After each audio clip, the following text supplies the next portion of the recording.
আজকের পর্বে আপনাদের সাথে শেয়ার করছি চকলেট পাউন্ড কেক। খুব সহজেই এই কেকটি আপনারা ঘরেই তৈরি করে নিতে পারবেন। আর বাসায় তৈরি খাবার সবসময় একটু মানসম্মত।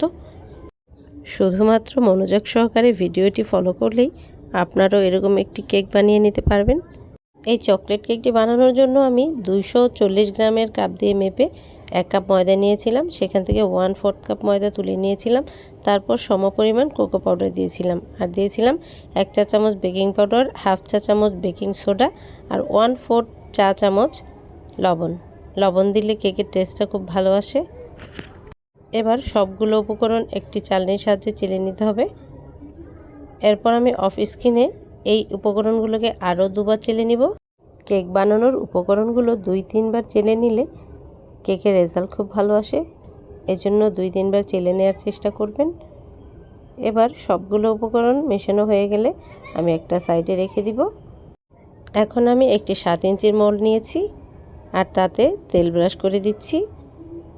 এখন আমি লেখালেখির 2টো কাগজ বিছিয়ে দিলাম। আমার কাছে মনে হয় 2টো কাগজ ব্যবহার করলে কেক মোল্ড আউট করতে বেশি সুবিধা হয়। কেউ চাইলে বেকিং পেপারও ব্যবহার করতে পারেন। আমি আগে থেকে একটি বাটিতে 2টো ডিম ভেঙে রেখেছিলাম। এবার ডিম দুটোকে 10 সেকেন্ড বিট করে নিব। তারপর এখানে দিব 1/2 কাপ চিনি। চিনিগুলোকে আমি একেবারে দিব না, 3 বারে দিয়ে বিট করে নিব। যতক্ষণ পর্যন্ত না চিনিটা গলে যায় ততক্ষণ পর্যন্ত বিট করে নিব। এবার আসি যাদের বিটার নেই তারা কি করবেন। তারা সাধারণ কাঁটা চামচ দিয়ে কিংবা হ্যান্ড উইক্স দিয়েও এই চিনি গলানোর কাজটা করে নিতে পারেন। এতে কোনো সমস্যা নেই, তবে সময়টা একটু বেশি লাগবে। চিনিটা সম্পূর্ণ গলে যাওয়ার পর এই ব্যাটারটার মধ্যে দিয়ে দিচ্ছি 1/3 কাপ সয়াবিন তেল। সয়াবিন তেল দেওয়ার পর আমি 15 সেকেন্ডের মতো বিট করে নিব। তেলটা মিশিয়ে নিয়েছি। এবার 1/2 চা চামচ চকলেট এসেন্স দিয়ে দিলাম। বিটারের একটি কাঁটা খুলে নিয়েছি। এই কাঁটা দিয়েই আমি শুকনো উপকরণগুলো মিশিয়ে নিব।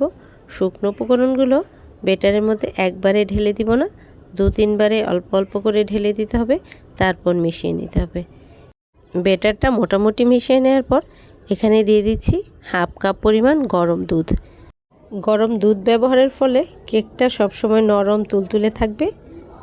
এবার সবগুলো উপকরণ খুব ভালো করে মিশিয়ে নিতে হবে যেন কোনো প্রকার লাম্পস না থাকে। আপনাদেরকে আরেকটি কথা আবারও স্মরণ করিয়ে দিচ্ছি, চকলেট কেকের ক্ষেত্রে আমি এখানে বেকিং পাউডার এবং বেকিং সোডা দুটোই ব্যবহার করেছি। এই কেকের রেসিপিতে দুটোই ব্যবহার করতে হয়। কেকের ব্যাটার খুব ভালো করে মিশিয়ে নেওয়ার পর আগে থেকে তৈরি করে রাখা মোল্ডের মধ্যে ঢেলে দিচ্ছি। তারপর এভাবে ট্যাপ করে নিচ্ছি যাতে করে কেকের ভেতরে কোনো প্রকারের বাবলস না থাকে। এবার কেকের ভেতরেও বিটারের কাঁটা দিয়ে এরকম ঘুরিয়ে ঘুরিয়ে নিচ্ছি যাতে কোনো প্রকারের বাবলস থাকলে মিলিয়ে যায়। এরপর বিটারের কাঁটাটি দিয়ে কেকের ঠিক মাঝ বরাবর একটি দাগ কেটে নিব, যার ফলে কেকটি দেখতে ঠিক বেকারির মতো হবে।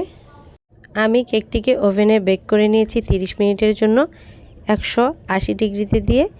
কেকটি বেক করার আগে আমি ওভেনটি 10 মিনিট প্রিহিট করে নিয়েছিলাম।